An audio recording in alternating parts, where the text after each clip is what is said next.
Hi friends. Today was an offshoot filming type of an idea situation because as I was filming my June favorites and speaking about Mel Cosmetic palettes, I decided to just speak about them in general, going over the ones that I have. I don't have all of them, but I got most of them. So I thought, why not get into each, what I think about them, and I will reveal at the end of the video, of course with timestamps, which one is my favorite. But first, if it's your first time here, hi, I'm Alicia. Thank you so much for clicking on my video, and if you are returning, well, thank you for visiting me again. Kinky Sweat stands for my kinky hair and sweat life. I am a fitness professional who loves things all movement and beauty. If you want to check out what I do in between the makeups, you can head over to my Instagram. I thought we'll go in order of when these palettes were released, and of course we have to start with the palette that caused the most ruckus, because before the introduction of these palettes, Melt had their eyeshadow stacks. Generally well received, really beautiful color curations, and before the color stacks, Melt is known for their vibrant, bold color stories, neon, matte textures, really in your face. And when they snuck peeked that they were releasing a palette instead of a stack for their eyeshadows, ooh, people got wild and crazy. And it was Laura, one of the co-owners of Mel Cosmetics, who was releasing her inspired palette first, and that is Gemini. I actually missed out on the first drop. I was devastated. Was I? Let me backtrack on that. I believe at the time I was trying not to buy it, as I attempted to kind of hold on the spending and was like, you don't need it, you don't need it. But of course, when I started to see the photos of everyone and their mom posting their Gemini looks, the FOMO fam was severe. Here is the palette. Now, you immediately recognize the appeal. Maybe? Well, let's talk about it. The olive story in here is absolutely exquisite. And we lost goals. Well, I'm not going to hold up Gemini anymore because the poor little pan got dislodged. Me oh my. But anyway, you saw that we had the olive side and the brown side, but the browns I thought were unique in that they weren't your they aren't your neutral typical browns. They have this kind of like a mustard undertone to them, and especially this marigold shade. Well, I say marigold because that's how it looks on the viewfinder, but Lorelei is more of like a heartier orange mustard color that I think completely gorgeous, whether paired with the brown shades or paired with the olive shades. And here, this shade right here, some of you had described it perfectly. Melt does the pukey shades really well, and in a real life scenario they're not as appealing, but in a makeup situation they're really nice. Mochi is a gorgeous color. I think so unique in terms of the tone. Again, you can wear that on its own. You could also pair it with Fire OG or Leo, these olives here. Now, if you can kind of tell from the swatch, I think, well, let me just start by saying this, and I failed to mention this in the beginning. Melt palettes, they are hit or miss, whether the mattes are really tough to blend or the metallics are they're just not metallics. But there have been a few palettes I feel that I've used and I have in my collection that perform far better than the metallics in Gemini. There are only two. You have Gemini, which is this rose gold copper shade, and then of course you have Golds, which fell out of the palette, this olive metallic. Now, just from the texture, you see how lightweight they are. They don't have the same punch, shine, and just body as a lot of the metallics that we'll encounter later in the video. So I found that they were super weak, and to get the most out of these, I feel you have to wet your brush and then apply it on your lid. In terms of the overall performance of Gemini, I would give it slightly above average because of the color story. Now, some don't have a problem with Gemini, some did.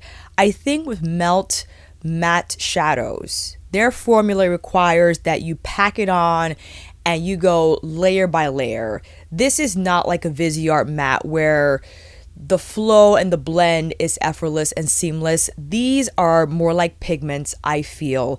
They take a lighter hand, a little more patience, and I would highly recommend that you slightly adjust your technique a bit if you want the most out of your melt matte shadows. If you don't want to do that, I get it. I like to just switch it up and figure out the best method to apply different makeup, different formulas from the brands. I have to say though, Gemini has a special place in my heart because I truly think this is an extraordinary color story. The way they hit the neutrals and the olive being the prominent color story here, but the fact that the browns, even these neutral shades, have such a unique tone to them. It doesn't look like your typical brown neutral eye. It has more character to it, and I think it's because it's due to the undertones of these mattes. I think absolutely gorgeous, and it has the black matte in here. And you can rely on this shade to adjust the intensity of either the brown side or the olive side. But the biggest disappointment for me was just the weak metallics, in terms of like, there are other metallics in this collection that have far more shine and smoothness that I wish these colors had. That's all I'm saying. So let me know what you think about Gemini, if that's your favorite melt palette, if it's just like whatever for you, because the next one was the one by Dana Bomar, the other co-owner of Melt. This is 27. This was like her inspired palette. Laura's was Gemini, as you just saw. I'm traumatized. I'm going to be very careful here. This is a unique color story as well. You have corals and you have more of a neutral brown.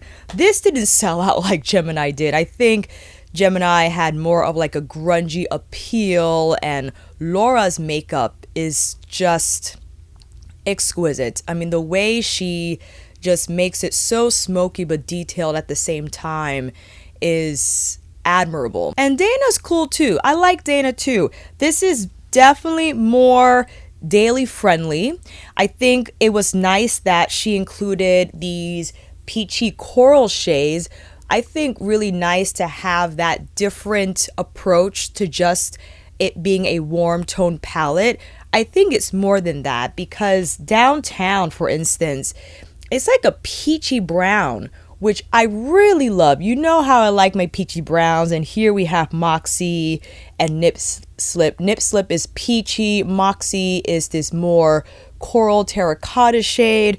I think really appropriate for summer. But again, the metallics here, we have Crime Fighter and Vegas Past. It's such a strange formula. It's a metallic formula. I'm waiting for this truck to go by, excuse me. But it's so powdery. I don't know if you can see the texture on my fingertip, much like how the metallics feel in Gemini. But you see that powderiness? It just doesn't have any stick or adherence. And I feel that's why it lacks that shine and impact like the metallics in Muerte, which we'll get to in a minute. The other mattes in here in 27, this is thick. I think a really unique shade. It's like a pinky brown, and we have Crime Fighter. Is that? No. One More Thing. I can't read. One More Thing is a taupe but leans more pink. Whiskey Neat and Moonchild. Whiskey Neat is taupey too, but more brown, and Moonchild a deep red brown. So I know 27 wasn't as popular as Gemini, but there's something about it that's really fun in that, again, you have these more brown shades, but the undertones that they deliver, I feel, create a look that's not your typical warm brown neutral shades that you would think daily friendly. I would consider this very much daily friendly for a melt palette, but again, with the inclusions of like these pinky taupes and coral red browns, it makes it more fun. It makes the whole neutral story more fun. And again, I wish the metallics were a little more impactful, because I think it really would have pulled this palette together well. I want to use this week. I'm like looking at it, and the more I do, I like what Dana did with 27. I know it wasn't as popular, it wasn't as like the excitement levels weren't on par with Gemini, but I see what she did there. I appreciate you, Dana. The next one. What was the next one? Now, these might be a little out of order, so excuse me. I think I want to go with the Muerte release because this was limited edition. These are no longer available unless you get them on eBay or Mercari or whatever. It was hard for me. I wanted to say Muerte was my favorite. The reason why I'm not is because this color story is just so specific. So specific. First of all, look at the design of this palette. It's slightly raised, and this whole collection was inspired by La Dia de los Muertos, Day of the Dead, celebrated in Mexico. The whole collection was just entirely conceptualized this holiday. Day of observance? I'm sorry if I totally said that incorrectly. This is the deeper palette, and man, these colors, when you combine the mint with the red, I'm there. I'm done. It is one of my most favorite color combinations. It's just so vibrantly summery, not in a neon type of a way, more of just like a festival, like life-giving type of a way. I can't really put it into words, but I see it in my mind, especially if I've never had the pleasure of going to Mexico during La Dia de los Muertos, but I could only imagine that the festivities and just the vibe of it all is so well represented, I think, between these two palettes. We have Vida, which we'll get into in a minute. As you see, these complement each other, life and death. So you have that's better. The dead side and the life side. Again, the illustrations on these palettes, remarkably beautiful. But going back to Muerte, okay, these metallics, let me just show you right now with Angelito and Noche Eterna. Look how much more body these have. Well, first of all, I swatched the wrong one. Excuse me. Katrina. Look at these. These have far more shine and body, okay, than these guys. Like from Gemini and from 27. They're not as powdery, okay? Could they be better? Absolutely. But doing a little better than I felt what the metallics were not doing in Gemini and 27. Lágrimas, this matte teal, amazing. Pantheon, I love this gray. It is so pretty. And when you combine it with the navies in here, and I thought Corazon was really nice. Look at this red. It's tough. It's a pigment. It's gonna give you color right away. But if you're careful, you go in light. Oh, I made a mistake. Gallica, we have this beige metallic here, more powdery than the mint and midnight metallic, a little more powdery, but it's fine. I'll deal with it. At least it's a little more creamy, like the consistency overall, not as loosey-goosey powdery as the previous two palettes I just showed. Sangre, Velorio, these wine plum shades. Please, look at that. I love these colors. I love that they're all in this palette. The reason why I'm saying it's not, well, it's at least in my top 3, okay? It's not my number one because I know I have to be in a certain mindset to wear this. It's how I feel about Bronze Seduction from Pat McGrath. As much as I love the Astral shade, Fire Opal, I have to be ready to take this on because no matter how I slice it, how I combine these shades, it's going to be va-va-voom. And I mean, I know I'm doing va-va-voom right now from Blueprint, but this is a whole different ballgame. Now going into Vida, definitely more lightweight in terms of the color story, you know, life, we're alive, we're thriving, we're running, or jumping rope. I didn't use this one as much because I don't know, it definitely takes on more of a rainbow feel, for sure. I find Muerte slightly more appealing to me, and that's just my objective opinion. I think you can make beautiful spring like summer looks from this. I don't know, it doesn't have, well, that's not true. I can see the color flow in terms of how you can dissect these different trios and quads. Like, you could stay right here with the oranges and the yellow. Yeah, you could stay right here. You could go a little more neutral here in the middle and then go all the way green. The thing is, though, with these shades, like the browns, they're so cool toned that I think quite dull on their own if you mix them together. And then you say, okay, well, I'll combine them with the other shades, but I feel they will bring the vibrancy down from the green side and the orange side. I would keep those shades together. I wouldn't combine, my fingers are so dirty, I wouldn't combine the lime and yellow shades with the brown shades, because I think that would just defeat the whole purpose of that color story.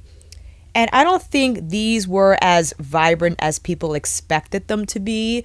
If you really wanted that lime and yellow to show and pop on your lid, you probably have to prep with like a white base, or really pack it on the inner part of your eye if you want one of these mattes to be a prominent highlight color. The metallics, though, pretty good, I gotta say. Sarape and Alegría. These are the lighter, or excuse me, I can't even talk.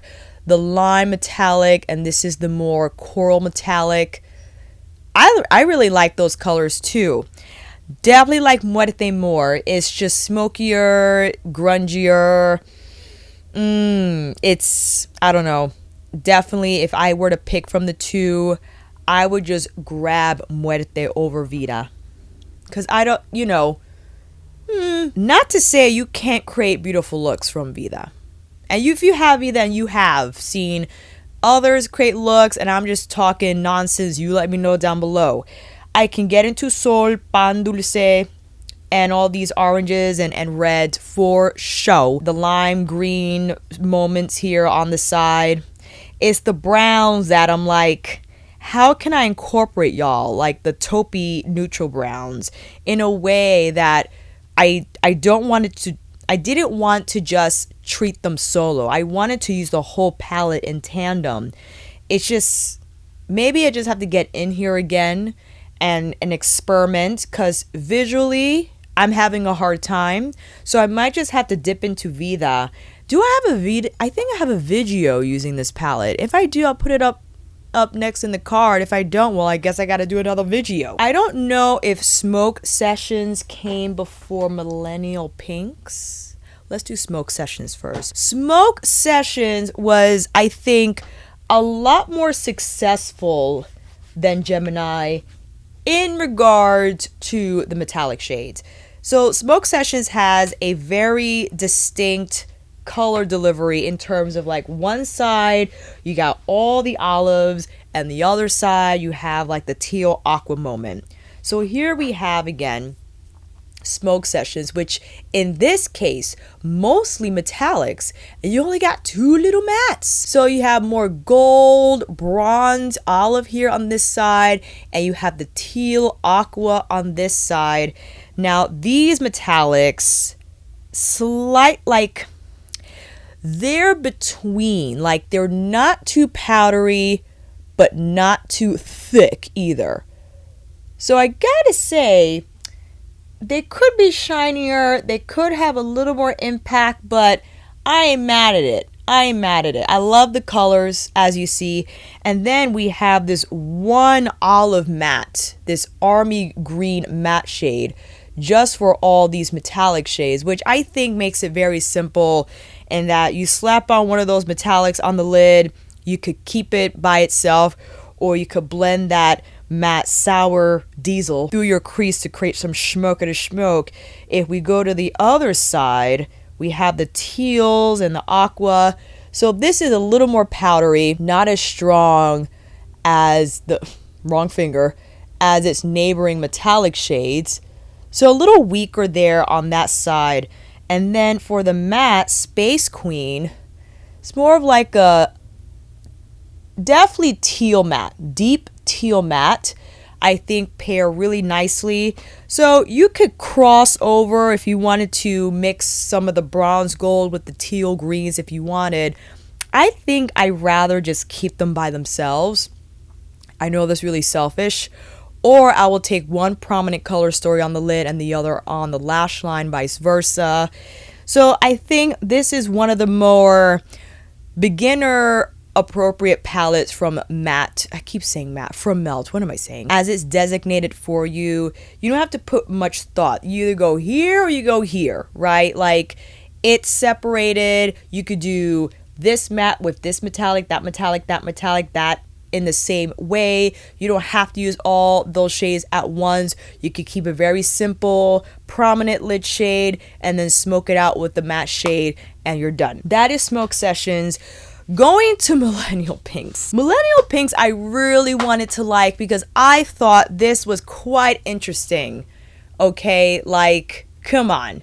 Grays with pinks, like, what is happening? I discovered with this palette, and I remembered I did a video just kind of highlighting the different techniques I encountered when navigating Millenial Pinx. If you really wanted to make this palette work, then I showcased the techniques I thought were appropriate with this palette. I really, the gray GF. This is such a unique gray. You see that blue tone? I think really hard to capture, and it's in here. You know, I know that's one matte, and unfortunately, these metallics, they are on the powderous side. So we are now going back to that infamous formula we encountered first in Gemini and then in 27, that they're not super shiny. They're more so this powdery formula. Can't even see what I'm doing. They don't have a lot of impact. You know, it's just, you see the color there, but there's not much shine. Like, look how inconsistent that swatch is. And that's from Moonglow, which is this silver shade. You might have to use Duraline with it, a sealer of some sort, wet it so you could get more shine and glide, so this just doesn't look like it has holes in it, you know. But that's what's happening here.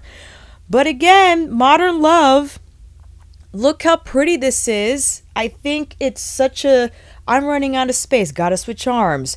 Modern Love is a warm medium pink. You got pink leather, which is like a pastel light pink. And then you go over to the other side. We previously swatched GF, that blue gray. I'll swatch it again. But first, I think this one is called Euphoria. And then GF. That is so pretty. And I like, why are you going to spend $58 for one freaking shade?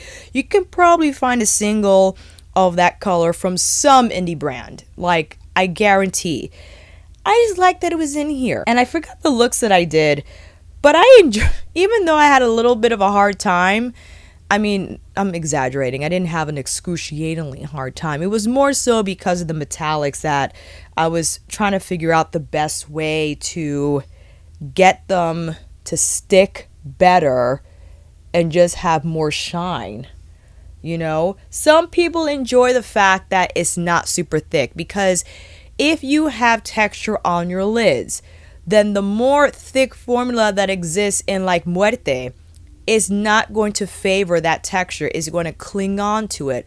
Whereas the more powdery, lightweight veil finish of these metallics, I think more lid texture friendly, because they're not going to grab. But at the same time though, they don't have much stick either. So if you're okay with that, maybe like, yes, you can definitely tap it on, but the shine, I feel, is lackluster. That's where I feel we could get a little more shine. So for instance, if I were to take Rose Brunch and you just tap it on instead of sweep it on, you get a little bit of something there, but it's not the same as, again, the other metallics that exist in not only some of the ones that we just covered, but the ones that are coming. Maybe if you let it sit on the lid, because this does happen, you have to let your own lid oils kind of mix with the sparkles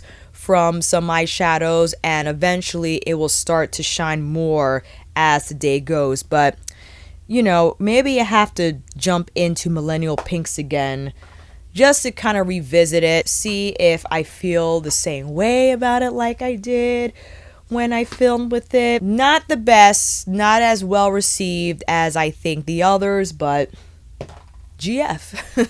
Okay, this is now what I think is my favorite. I think I said this in my June faves, actually. What I think is the best performing melt palette overall is Rust. Rust did exist as a stack, just as some of the others did. Yeah, she's in Parties and Blueprint, but we haven't went over those yet. Radioactive, yes. I don't have Radioactive, though. It's the only one I don't have. I think they finally nailed it here with the mattes and the metallics. The metallics are so freaking smooth, and they're not overly textured, and they're not super powdery. I feel they're really easy to apply, not only with a finger, but with a brush. You see that? Like, that is the perfect consistency. Not too grippy, creamy, but not too flowy, joey, powdery either. Like, it has really nice adherence to the lid, and if you wanted, you could actually probably blend that through the crease. Could they still be betcha? Okay, like Natasha Denona metallics from like Lila. You know, the Lila era? Oof. It could, but given the experiences that we've had, when Rust came along, I think most of us were very impressed. And the mattes too. This is, rubbish. Rubbish is this mustardy toned brown, and you have Erode, this marigold. It's so pretty. I think, again, really unique shades. They look gorgeous on the lids. I love this peachy matte antique. If you brush it through your crease and just leave it alone, it looks truly peach. And I think that color is consistent with how it looks on pan. It will look like that on your lid. And then we go into these deeper mattes. Rust, Mar, and Rot Squared. Look at Rot Squared. Look how deep that matte is. It's so pretty. Like, if you really wanted to change the intensity of these shadows, you go in Rot Squared. It's going to smoke it up like you don't even know. And I love how there are 3 metallics in here and how they're distributed. So you can clearly see, like, if you wanted to keep it light, you stay on this side. Maybe you combine this metallic with Rubbish or Erode or even Antique. If you move over, you have more of like the reddish brown shades. If you move more over, you got that deeper trio there. So easy to navigate. Mattes and metallics far easier to work with than the previous palettes. And I remember, like, when the reviews are coming through talking about Rust, they were like, wow, this actually is something that I like. And it was between Rust and Muerte in terms of what my favorite melt palette is. And I'm giving it to Rust simply because I have more options here. If I wanted to keep it light, if I wanted to get real smoky, I can do that. But I think the colors that exist, they're not so typical warm bronze. Like, it has such lovely character, and I really appreciate the choices in the mattes here. I feel they really amp up the look. They don't just rely on neutral brown. They're giving you mustard. They give you a little marigold. They give you a little peach. And then when you go into the deeper browns, you got a little more red brown. And this is more of like a true bark brown. Hello? Let me get my hand back here. I think these nuances just allow for more variety in terms of how you build the look. And that's why I think Rust Rust might be my favorite melt palette. I think I'm gonna stick to that decision. It might change. Who knows what melts will come out with next. But as of now, even if I don't have Radioactive, I really love Rust. I failed to buy She's in Parties when it released. It has been sold out for quite some time, and I finally picked it up. I did a look yesterday, and I thought this was going to be my favorite palette because the purples and the plums, fam, look how this is built. Okay, the reason why I didn't say or didn't go with She's in Parties as my favorite, it's the same reason why I didn't label Muerte as the ultimate favorite. I think it's because of how specific this color story is. Now you could say, Alicia, well then how come you love Lila so much? Lila is a little more comprehensive when it comes to the purples, like warm red purple, cool plum purple, you know, magenta, royal purple. There's a lot in Lila, and those are 15 shadows as opposed to just 8 in here, right? So it's a lot more edited, more condensed. Overall, I think they stayed cool neutral, maybe with the exception of one metallic, She's in Parties, which is more of like a red plum. So a lot of these shades are from one side of the palette, and then you have She's in Parties, which is like more red plum. And the looks I did yesterday, I relied on Mean Streak to do a smoky wing on one side, and then I did more of a smoky eye on the other. The problem is that two of these metallics, Strange Love, which I actually have on my finger here, Strange Love has a little bit of that powderiness. I don't know if you can detect it. You really have to like press it on the lid so you could get some shine, but it doesn't have the same impact as the Rust metallics, you know? And then Skeleton Kiss, actually really pretty, but powdery too. It has like a pink flip in there that I thought looked beautiful on my inner corner. So not a great swatch, but it has like this opalescent finish to it. And then when you get down to the right side of the palette, definitely more smoky, okay, where I think these are more plum in tone, reddish in undertone. Yeah, did I do this one already? Yes, I did. The mattes in here, especially Mean Streak, this guy over here, this has a lot of punch. This you could really build up the depth with. And Total Immortal, this is a lavender matte that shows up as lavender. When I apply this through my crease, it had the same color, which I was very happy to discover. It didn't look washed out and just like nothing. It still held its lavender color on the skin. Unfortunately, Strange Love I thought was pretty weak. It had more like a scatter effect, but She's in Parties, Sleepwalk, and Lost Control definitely have a better consistency in terms of the metallics in here. Still not the best, but I'll take this over for instance, the Gemini metallics, for instance. So if you build that up, you can see there are like sparkles in there on the plum base, or more like eggplant, actually, if we were to get really nitty-gritty about it. So I do really like She's in Parties, absolutely. I thought it was going to be my favorite because I felt it was more well received than others that came before. Maybe still not my favorite because Blueprint, I feel, has the metallics that actually do something. This is what I have on my eyes today. I got the brown side and the blue side, as you see, with matching earrings. So here's the deal. These metallics you can actually blend, which I found were hard to come by with some melt metallic shades. That was a little weak. I'll say that one's a little weak. So that is Beaming. And then you have Deadbolt. Hello. Deadbolt and King Stud.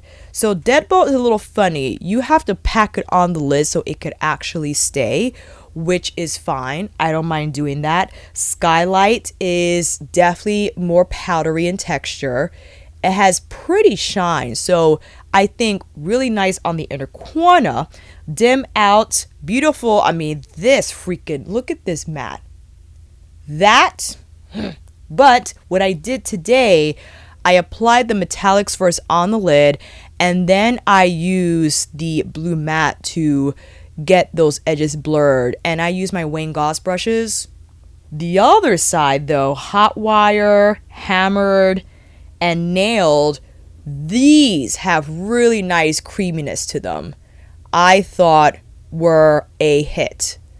So I have this one on the majority of my lid, on this eye, hammered, I think really nice to blend through the crease. And that's how I did this eye look. I went in with the metallics first, and then I used the matte to blend the edges. And like how I said with smoke sessions, really easy to navigate. You either go blue or you go brown. I don't know if I will mix them together. You could. If you wanted to mix, for instance, a more copper shade here with one of the blues, you can definitely do that. I just wanted to keep them separate just so I can see what they do on their own. But you can definitely have a ball and experiment with, you know, how you combine the browns with the blues. I think, though, far easier to use if it's your first time using Melt, that you don't have to think too much about it. You just keep those color groups together. And whether it's all the blues or just one blue, maybe you use the thing is called dim out, the blue matte as a wing, and use Skylight and the lighter blue shade I have on the center as the prominent lid color story, and then do just the matte on the lash line. The same thing here with the brown side. So blueprint is really nice. I think the metallics in here are far better than Gemini 27 Millenial Pinx. Close to Rust. I still think Rust a little different. I don't really know how to categorize Rust's metallic formula. I think that's why people just stop buying Melt eyeshadow palettes, because it's so inconsistent. You really don't know what you're gonna get. And I know that can be exhausting, okay? It's like Pandora's box, you know? But winding down here, we got, let me see, we got two more. Maryjane. Maryjane, I don't know why I decided to buy this. I think because I saw it in store and I was like, you know what, I'm gonna give it a shot. This has 6 metallics. I think this is the first time we have 6 metallics in a 10 pan palette design format. These have the grit on these, especially Sweet Lucy. Sweet Lucy, you gotta work in. But when you do, it's a beautiful antique bronze that I think lovely on the lid. Gaspar, this olive shade, that the tone again, not too olive, not too brown, just right in the middle. Santa Maria, this gunmetal. You see the powderiness though. So you gotta be careful. Like, you really gotta work those pieces into the lid so that they can combine and smooth out. But this is perhaps one of Melt's, I think, most prominently grungy, this is Beau, color stories they have to offer from their palette portfolio. And listen, if you love those grungy colors, definitely you're going to get into Maryjane. And I like the fact that they're more metallics. You just have a little more of an opportunity to create that shine on the lid instead of, you know what, I lied about this being next. We got one more, hold on, we'll get to it in a minute. Instead of relying on a matte to create the look, you could use these grungier metallic shades to just bump up the shine and present some more sparkle. And even the lighter mattes, this is, let me see here, Mari and Rubia. Mari and Rubia, they're like taupey in nature, but I like them a lot. Especially Mari. Mari you could use as like a blend out shade, which Melt likes to do with their bigger sizes, to include a blend out shade for these really heavy duty mattes. So the one, hold on, I forgot to pick this up, 420. This, I was late to the 420 game. This is a very unique palette because look at this. It has the, this is mostly, as opposed to Maryjane, this is mostly mattes. One metallic. Shatter, very hard pressed, yellow gold. Okay shine. But these browns kind of remind me of what was happening in Gemini, which is what I love about the Gemini browns. These are like a rich, like you got mustardy, olivey, terracotta tones here. I really like. So this is all matte, and you know, if you love more mattes than metallics, I think you're gonna love 420. Some people have problems with this. I featured this in a live and I really love the looks that I did. I have to jump into this again because I haven't used it since, you know, all these freaking eyeshadow palettes. Chronic, Faded, and Shotgun. My fingers are so stained. But that is testament to how much pigments these pigments have. So they're gonna definitely pack a punch on your lid when you apply them, for sure. I have to get back into 420 again, but I think this is far more comprehensive in terms of the overall undertones. Like, even though you have the greens on this side, you still have really beautiful warm tones here. And dare I say, this is like a muted version of Vida. Because remember, Vida had the orange, red, coral, yellow on this side, the greens on this side, and then the middle you had like the taupey browns. This is not as vibrant as Vida, but more approachable. And I think if you are trying to like Vida, like I'm trying to like Vida, you will love 420, as I think it easier to combine the shades, even though like the green is the green, but the green is far more muted. Like this is more of like a forest olive. I think will look beautiful if you combine it with the warmer shades, as opposed to Vida, where if you combine like the green, like that vibrant lime green with like the red, you just gotta be ready for that. 420, I think a little more approachable. I like the mattes, but like, dare I say, all Melt mattes, they're very full bodied, have a lot of punch. Tap on and then just let the tap kind of blend the shadow and the edges diffuse and not overdo it. And I think you'll be more successful in getting a smooth, diffused look with this formula. So we already spoke about Maryjane, but technically 420 came before Maryjane. And now we are at our last palette, Brunet. This is Melt's most recent release. I spoke about this in June faves, and I also have a dedicated video for Brunet. I mentioned this already. I think Brunet would have been a hit if they included another deep matte, because look at all these light shades.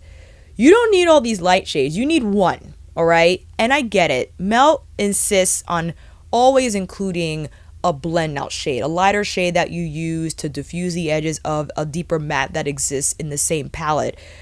But they're so closely related, and even though the undertones are different, they're not as prominent because they're just so light. I could see that argument if you were, you know, they were more medium in intensity or even just deeper, but they're not. I feel they just don't serve a powerful purpose here. So if you would have just kept cork, let's just say this, you kept suede because you know, you really wanted the light matte highlight. Okay, fine. You keep one of the blend out shades, but you either go in with another deeper metallic, because you already got 3 here. So sure, you don't need another metallic, but get deeper than Brunet, because Brunet could only go so far. Is it a gorgeous color? Absolutely. Look at it. It's beautiful. But if you're on a certain part of the deep skin tone spectrum, brunette's not going to do a lot for you. Whereas I feel there are deeper mattes that exist in the other melt palettes that will bring on that intensity that will actually show up on your skin tone. Whereas this is only going to go so far on certain skin tones. And that's where I feel this could have been a hit, because even if you're on the lighter part of the skin tone spectrum, you still would have had a lighter matte to work with. But if you would have had a deeper brown that you could still use if you're lighter than me as a liner, if you really wanted to smoke it up, when you have that intensity, you can work with it. But if the intensity, if the potential is not there, then you got nothing. And I think that's why I was feeling like, you know, I love the colors, but something's missing. Well, I will say though, I don't know if Melt will ever do this, but the formula they used for Musk, I think this is the best metallic formula. It's not too powdery, it's not too lightweight, it's not too creamy and tight. It is the perfect consistency. If they can make any metallic that they are currently developing, that they're thinking about developing, if they can make it like that, people will fall back in love. And because listen, this is what it's about. Look how smooth that is. It's so freaking smooth. The other ones, okay, not too bad. Wait. This is Stout. Not too bad. Stout, really nice. Stout did something weird on my lid, but I forgave it because it's such a pretty color. It's like an antique bronze. Bourbon's a little weird as a swatch. Definitely applies better on the lid. But Musk? When I swatched Musk for the first time in my brunette video, I was like, am I swatching a melt palette? I was shocked. I was expecting, you know, a Millenial Pinx moment. Maybe I was expecting a Rust moment. I had high hopes. The Musk formula is better than the Rust one. I don't know if it's because I had Rust for a while and the powders are starting to change. Let's see what happens with the Musk formula. But man, if they can get all their metallics to be like this, we'll have a melt party. I think that's it, fam. Those are all the melt palettes that I have. Again, I do not have radioactive, so I'm sorry this is not a complete list of melt palettes, but I just love speaking about eyeshadow palettes. It's, you know, I've been wanting to do this because it's been on my mind. And whether this is helpful or not, I hope it did help you. If you were wondering about the melt palettes and how they would work in your makeup routine, if this helped you in deciding heck no, then yay. If it helped you to decide, wow, I was on the fence about this, I'm going to get it, then great. Let me know if you have any questions below. I will see you in the comments. And until then, fam, that is a wrap. Thank you all so much for watching. I hope this video helped. And if you like this video, please give it a thumbs up and maybe consider subscribing to my channel. And until then, I will see you in here again with another review, tutorial, eyeshadow palette extravaganza, monthly favorites, or lunchtime chit chat. Take care, and I will see you again soon.